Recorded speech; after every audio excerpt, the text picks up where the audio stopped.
tena tandindindoza ny firenena androany satria ny fanjakana foibe no mieritreritra hitantana io FPP io nefa ny commune zay anisan'ny manana atrikefa ary ny programme atsika dia ny amin'ny fanisana ny trano sy ny trano ary ny lotrano ary isika raha hitantana zany etra zany dia nitantsika hoe ahoana ny atonga ny olona andoetra daholy na dia misandany ambany aza fa tsy ampiakarina be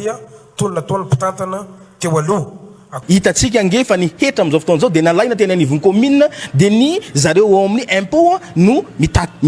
hetrantrano resantsika zany no mitahaky azy am'izao fotoana zao ny mitandrina azy am'izao fotoana zao resaka vola aloha tsika raha ny prévision budgétaire farany ho an'ny taona 2024 an'ny commune Tananarivo 72 milliards 963 aloha zany ny eto ampelatana ny ekipa kasikara finsosy ny larana fahenina ary itsika rehefa miresaka dia ny zavatra azo tanterana mazava ho azy raha ny budget anana commune Tananarivo renivohitra androany dia mahasamylaza ny tenako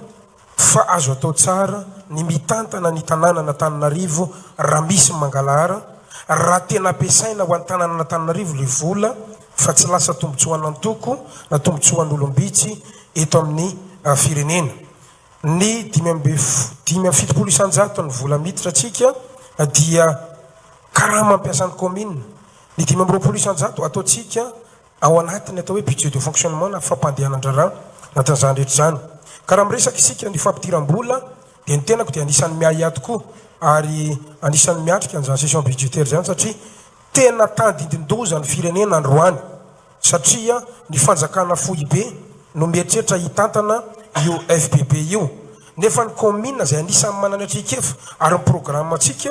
dia ny amin'ny fanisana ny trano sy ny trano ary ny lotrano ary isika raha hitantana zany etra zany dia nitantsika hoe ahoana ny atonga ny olona andoetra daholy na dia misandany ambany aza fa tsy ampiakarina be tonona taony mpitantana teo aloha akoatran'izay fidiram-bola amin'ny alalantsena ny impôt synthétique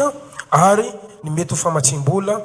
avy amin'ny fitondram-panjakana fa ny grand projet zay nitonononay teo tsy vita amin'ny budget ny commune zany fa tsy maintsy ny 3P na ny partenariat public privé no ampiasaitsika ary anatin'izany négociation zany tsika amin'izao fotoana zao ary ny farany dia ny jumelage amin'ireo commune any ampitan-dranomasina sy avita toerana ny tombony ho antsika fotsiny dia ny jumelage tsika sy ny 3P dia ataotsika isaky ny arrondissement zany hoe anana andraikitra bebe kokoa ny délégué d'arrondissement mba isan'ny fanapariana ny fahefana fa tsy vangongo eto amin'ny fobe ny tanjona dia mpiara-miasa isika sy ny commune mba ahafahantsika manatanteraka an'izany fa tsy ny mpitantana irery ihany misaotra to mpamanina no mivangongo eto Antananarivo ny olona maneran-tany rehefa mahantra ny firenena anankiray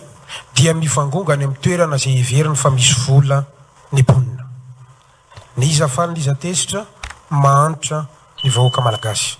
tsy mananasa ny vahoaka malagasy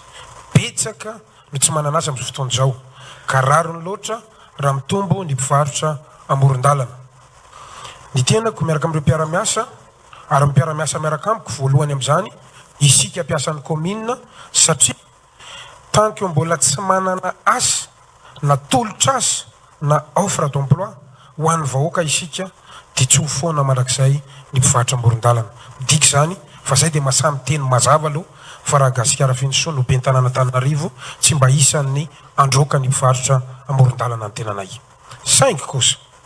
ametraka fandaminana izay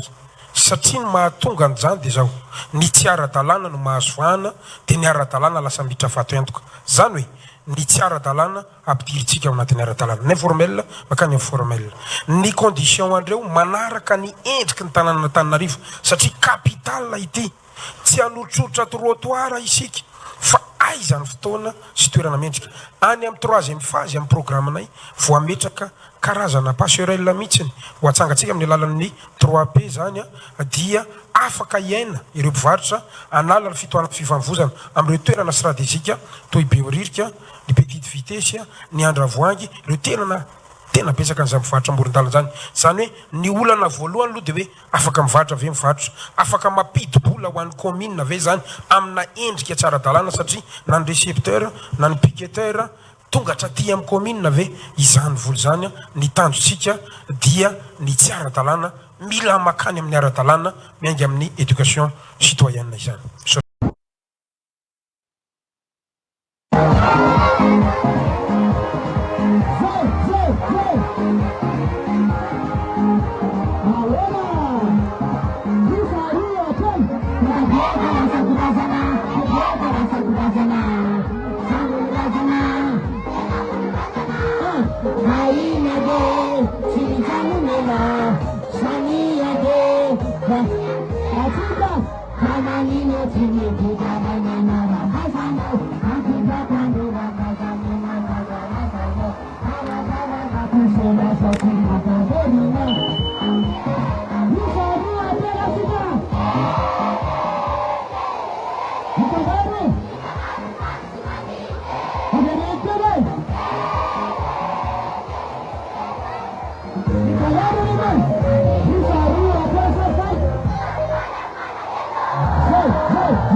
Thank you.